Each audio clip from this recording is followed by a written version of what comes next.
What's up guys, welcome back for another YgoPro duel video. Next match, Cross-Banlist Cup. Again, top 16 match, second top 16 match here in the second part of the cup. First deck list, as you see here, is Spellbooks, OCG Spellbooks, as you see from the trap lineup with triple torrential tribute, triple compulsory, etc. And also double emptiness, not to forget. It's paired up against H.A.T, so hands, artifacts and Traptrix. Indeed, both decks are from 2014, so we are playing with the new opening rule of only opening with 5 cards. Which deck has the advantage? It seems to be a bit 50-50. I also, before starting the match, wasn't sure which deck would have the advantage, but after the match I concluded, that one deck probably had like a little slight advantage over the other deck. So let's not waste any more time, let's hop into the first duel.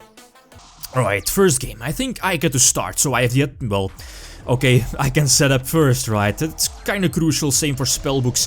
You know, normal summoning your blue boy and get your engine going with your field spell, Fate, and all of those back rows. Normal summon Mermelio or Mermeleo, however you want to pronounce it.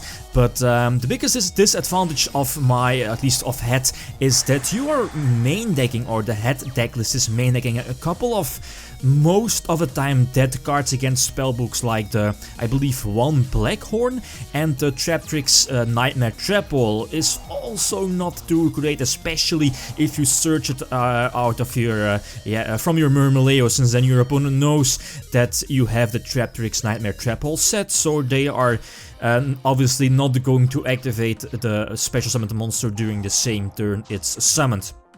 Anyway, I bring him very low. He's left at I think 1800 life points, or 1600, but eventually he gets his engine going, but still, double Sanctum, very powerful here. I think the second Sanctum, to try to prevent his Magician from, I believe, destroying my monster by battle and get the Surge with Spellbook of Power, I believe 2 power, if I'm not mistaken.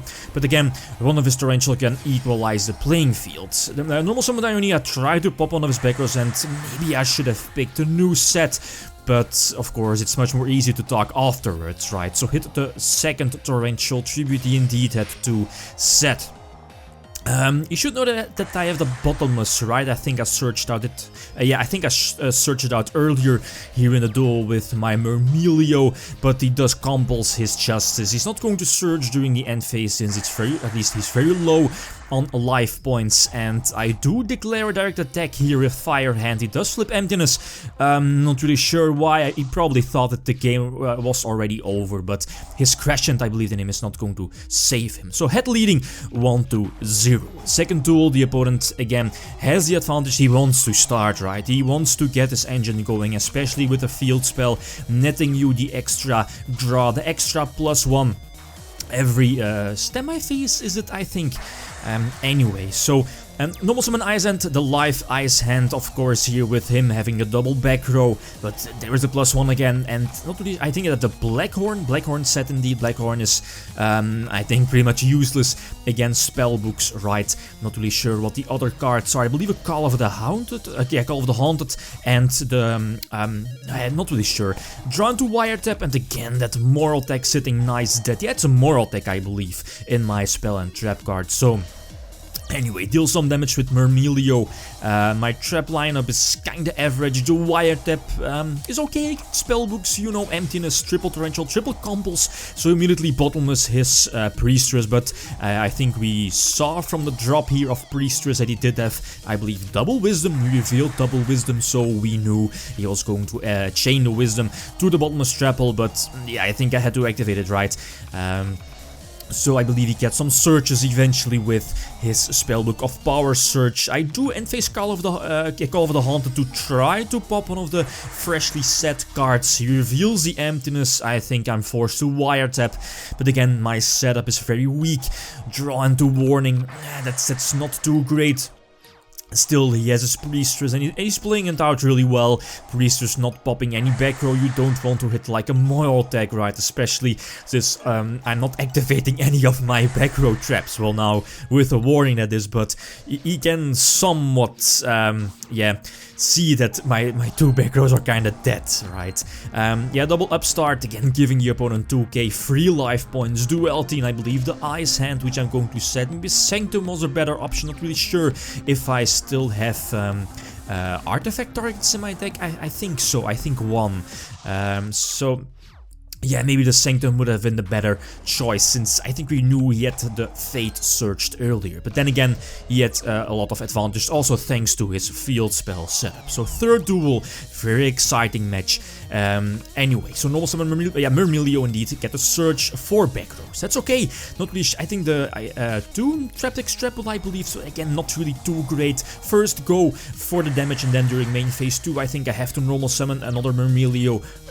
Kinda hope it's not a Torrential Tribute. Wishful thinking, right? The Spellbook deck is running 3 Torrential, but I think I just have to do it. And if he doesn't, I probably can go for the H.A.T summon. Then again, I should fear a possible compulse, right? So freely going for something like Arknight isn't really the best play either. Get a Moral Tech on board, preventing him from getting a search off of Spellbook of Master. Draw the Bottomless again, but he uses compulse. Yeah, I think it was a good play. As you see here in the replay, he did not drop the Priestress earlier, since he knew that I had the Bottomless, or you know, that I didn't search the Bottomless with my Myrmilio, so he could somewhat predict that I did have it set. So chaining the Compulse again on Priestress to special summon it a second time. And now, again, he has that lovely field setup, double back row, I believe one of them is the Fate. Yeah, there it is, the field spell as well, and the Priestress also on his side of the field.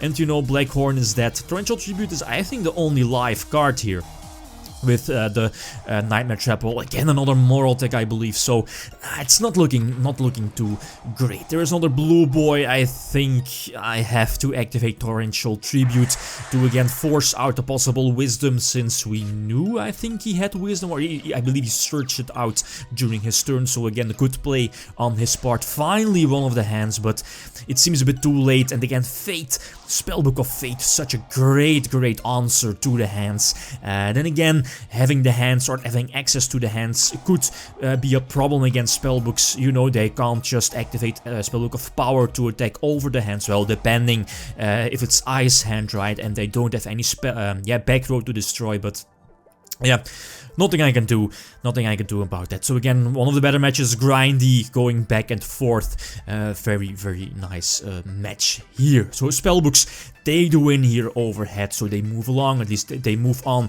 to the top 8, and the next matchup is already known. It's going to take on, Spellbooks are going to take on H.A.T Chaos from 2004, but you know that H.A.T is still in the tournament, but it will move on to the left side of the bracket, and it can potentially still win the tournament, but then it has to win all its matches. Okay, guys, that's it. Thanks for watching, and feel free to leave a comment or like if you enjoyed the video. Lithium signing out. Peace.